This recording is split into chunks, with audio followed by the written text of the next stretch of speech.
پاکستان نے جنگ کے دوران بھارت کے 5 طیارے گرائے۔ صدر ٹرمپ نے پاکستانی دعوے کی تصدیق کر دی۔ وائٹ ہاؤس میں خطاب کرتے ہوئے امریکی صدر نے کہا، پاکستان اور بھارت کے درمیان خطرناک جنگ کا خاتمہ کیا۔ دونوں ممالک میں صورتحال انتہائی خراب تھی۔ ایٹمی جنگ کا خطرہ تھا۔ پاکستان اور بھارت کو تجارت کا مشورہ دیا۔ دنیا کی کئی جنگیں رکوانے پر فخر ہے۔ مزید کہا، ہم نے بیوٹیفل بل پاس کرایا۔ کرپٹو میں امریکہ دنیا سب سے آگے ہے۔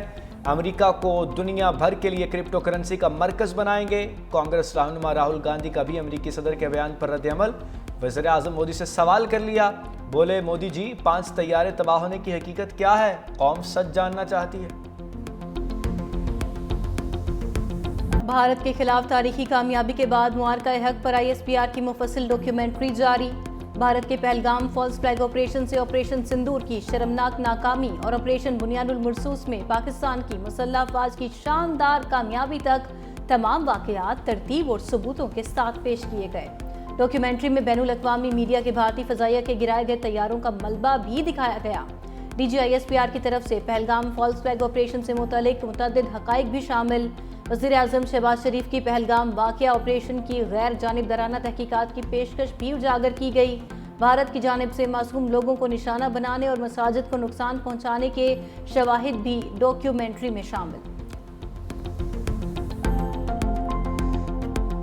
برطانیہ کے royal international air tattoo show میں پاک فضائیہ کی دھوم۔ JF-17 بلاک 3 نے spirit of the meet trophy جیت لی۔ C-130 طیارے کو کانکرز دی ایلیگنس ٹرافی سے نوازا گیا۔ پاکستانی طیاروں کی تکنیکی مہارت اور شاندار پرواز سے عالمی ایویشن ماہرین بھی متاثر۔ JF-17 بلاک 3 طیاروں نے پاکستان سے برطانیہ تک non stop air to air refuelling کے ذریعے سفر طے کیا۔ تاریخی کامیابی پر پاک فضائیہ کی پیشہ ورانہ قابلیت اور جدید دفاعی ٹیکنالوجی کا عالمی سطح پر اعتراف ہے۔ وزیر اعظم شہباز شریف کی ایوارڈ جیتنے پر مبارکباد۔ فیلڈ مارشل عاصم منیر کے دورہ واشنگٹن کے بعد پاک امریکہ تجارتی مذاکرات میں حوصلہ افزا پیش رفت۔ امریکی جریدے بلومبرگ کی رپورٹ کے مطابق صدر ٹرمپ کی جانب سے آرمی چیف کا وائٹ ہاؤس میں غیر معمولی خیر مقدم دونوں ملکوں کے تعلقات میں مثبت تبدیلی کا اشارہ ہے۔ فیلڈ مارشل کے دورے کے بعد امریکہ اور پاکستان کے درمیان تجارتی مذاکرات میں نمایاں بہتری دیکھنے میں آئی۔ پاکستان نے صدر ٹرمپ کو نوبیل انعام کے لیے نامزد کرنے کی سفارش کی۔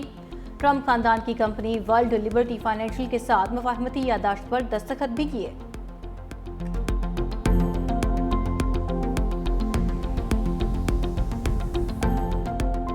فیلڈ مارشل کے دورہ امریکہ کے ثمرات سمیٹنے کے لیے وزیر خزانہ واشنگٹن میں موجود۔ امریکی ہم منصب اور امریکی تجارتی نمائندے سے ملاقات کے دوران پاک امریکہ تجارتی مذاکرات میں نمایاں پیش رفت۔ فریقین کا مستحکم تجارتی تعلقات اور سرمایہ کاری میں فروغ کے عزم کا اعادہ۔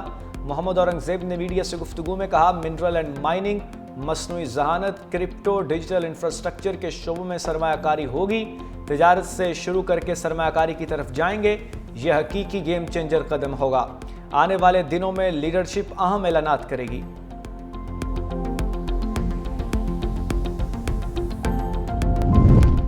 ہنگو کے علاقے زرگری شناواری میں پولیس اور ٹل سکاؤٹس کو خارجیوں کے خلاف کامیاب آپریشن۔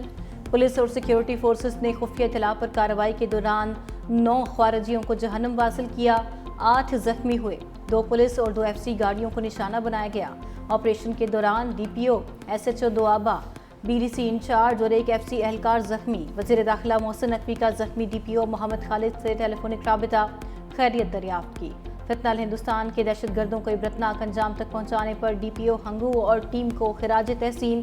وزیر داخلہ کی DPO ہنگو محمد خالد اور زخمی SHO نبی خان کی جلد صحت یابی کے لیے دعا۔ کشمیر بنے گا پاکستان، یوم الحاق پاکستان پر کنٹرول لائن کے آر پار ریلیوں کا انعقاد۔ دنیا بھر میں مقیم کشمیریوں کی جانب سے تقریبات کا اہتمام۔ پاکستان کی سیاسی قیادت کا کشمیریوں کی جد و جہد آزادی کا سفارتی، اخلاقی اور سیاسی حمایت جاری رکھنے کا اعلان۔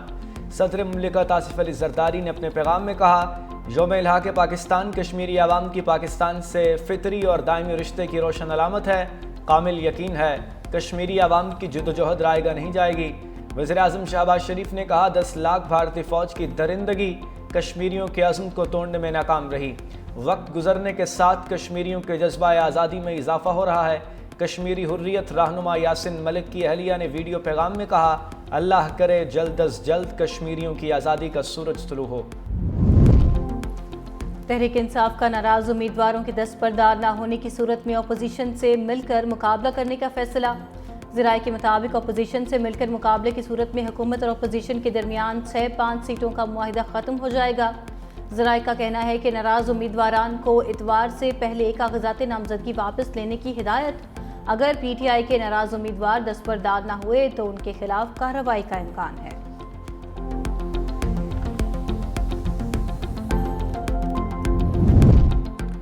پنجاب اسمبلی میں حکومت اور اپوزیشن کے مذاکرات کامیاب۔ اسپیکر پنجاب اسمبلی نے ریفرنس کی درخواستوں پر فیصلہ معطل کر دیا۔ 6 صفحات پر مشتمل اسپیکر کی رولنگ جاری۔ اسپیکر ملک محمد احمد خان نے کہا کہ بغیر عدالتی فیصلہ نااہلی کا سوال نہیں اٹھایا جا سکتا۔ منتخب رکن کو نااہل کرنا عوام کی آواز چھیننا ہے۔ ریفرنسز کو سیاسی انتقام کا ہتھیار نہیں بننے دیں گے۔ پاناما کیس جیسے فیصلے جمہوریت کے خلاف قرار۔ اسپیکر نے چارٹر آف اسمبلیز کی تشکیل کی تجویز پیش کر دی۔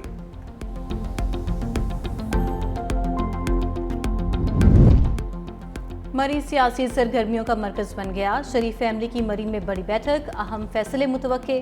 قائد میاں نواز شریف، وزیر اعظم شہباز شریف درمیان چھانگلہ گلی میں اہم اجلاس جاری۔ ملکی سیاسی صورتحال پر مشاورت۔ وزیر اعظم وفاقی حکومت کی کارکردگی سے متعلق آگاہ کریں گے۔ امیر مقام مرکزی قیادت کو کے پی میں سینٹ الیکشن کے حوالے سے بریفنگ دیں گے۔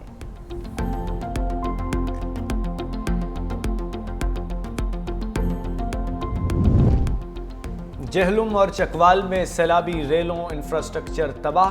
450 ملی میٹر بارش کے بعد 32 سڑکیں مکمل تباہ ہو گئیں، جبکہ سیلابی ریلیں رابطہ پل بھی بحال گئے۔ بجلی کا نظام بھی شدید متاثر۔ حافظ آباد میں بھی مونسون بارشوں سے تباہی۔ ورے کے تارڑ میں متعدد دیہات زیر آب، دیہاتوں کو ملانے والا راستہ بھی سیلابی ریلے کی نظر ہو گیا۔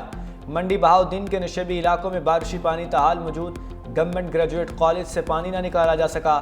راجن پور میں کوٹ مٹھن کے مقام پر دریائے سندھ میں پانی کی سطح بلند، کچے کے علاقے میں متعدد دیہات اور بستیاں زیر آب، ہزاروں ایکڑ رقبے پر کاشت کپاس، چاول اور مونگی کی فصلیں متاثر۔ وزیر اعلیٰ پنجاب مریم نواز بھی چکوال پہنچ گئیں، جہاں وہاں افراد کے ورثہ کے لیے 10 لاکھ روپے کا اعلان۔ مونسون بارشوں کے دوران 119 اموات ہوئیں۔ اس بار مونسون کی بارشیں گزشتہ سال کی نسبت زیادہ ہوئیں۔ Secretary emergency services department Punjab doctor Rizwan Naseer کی نیوز کانفرنس۔ کہا مونسون بارشوں کے دوران ضلع انتظامیہ نے بہتر انداز میں کام کیا۔ رین ایمرجنسیز کے دوران 780 افراد کو ریسکیو سروسز فراہم کی گئیں۔ ضلع انتظامیہ اور ریسکیو اہلکاران نے بروقت نکاسی آپ کو یقینی بنایا۔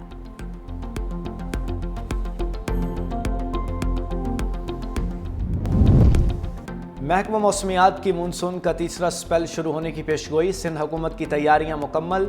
رین ایمرجنسی سینٹر قائم۔ بلدیاتی اداروں کے عملے کی چھٹیاں منسوخ۔ سینئر وزیر شرجیل انعام میمن کی بارش کا پانی فوری نکالنے کے انتظامات کرنے کی ہدایت۔ کہا کسی قسم کی کوتاہی برداشت نہیں کی جائے گی۔ کراچی کے اولڈ سٹی ایریا میں 59 خطرناک عمارتوں کی نشاندہی کی گئی۔ 41 انتہائی خطرناک عمارتوں کو خالی کرا کے سیل کر دیا گیا۔ دوسری جانب پنجاب میں مونسون بارشوں کا چوتھا سلسلہ کل سے شروع ہونے کا الرٹ جاری۔ دریاؤں اور ندی نالوں میں پانی کے بہاؤ میں اضافے کا خدشہ۔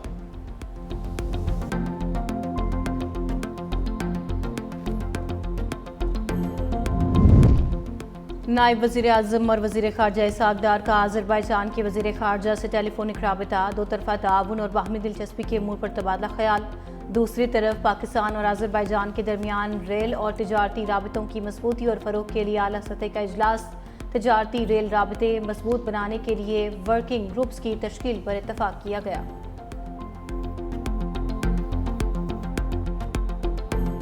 ایف بی آر اختیارات پر تاجر برادری اور حکومت میں ڈیڈ لاک برقرار۔ کراچی چیمبر کی قول پر شہر قائد میں تمام ہول سیل مارکیٹس، چھوٹے بڑے بازاروں میں شٹر ڈاؤن ہڑتال۔ جوڑیا بازار، فروٹ اینڈ سبزی منڈی، صرافہ بازار، لائٹ ہاؤس، الیکٹرانک مارکیٹ میں کاروباری سرگرمیاں پوری طرح معطل۔ ایم اے جناح روڈ، بولٹن مارکیٹ اور دیگر تجارتی مراکز میں سناٹا۔ طارق روڈ، حیدری، لیاقت آباد مارکیٹ، اولڈ سٹی ایریا، صدر اور رنگی ٹاؤن سمیت صنعتی علاقوں میں بھی کاروبار معطل۔ حیدرآباد میں بھی کاروباری سرگرمیاں معطل۔ تمام چھوٹے بڑے تجارتی مراکز مکمل بند۔ ہڑتال سے دہاڑی دار پریشان۔ مزدور کہتے ہیں دکانیں بند ہونے سے مال کی ترسیل نہیں ہو رہی۔ کل اتوار کی چھٹی ہے، ہمیں 2 دن کی دہاڑی نہیں ملے گی۔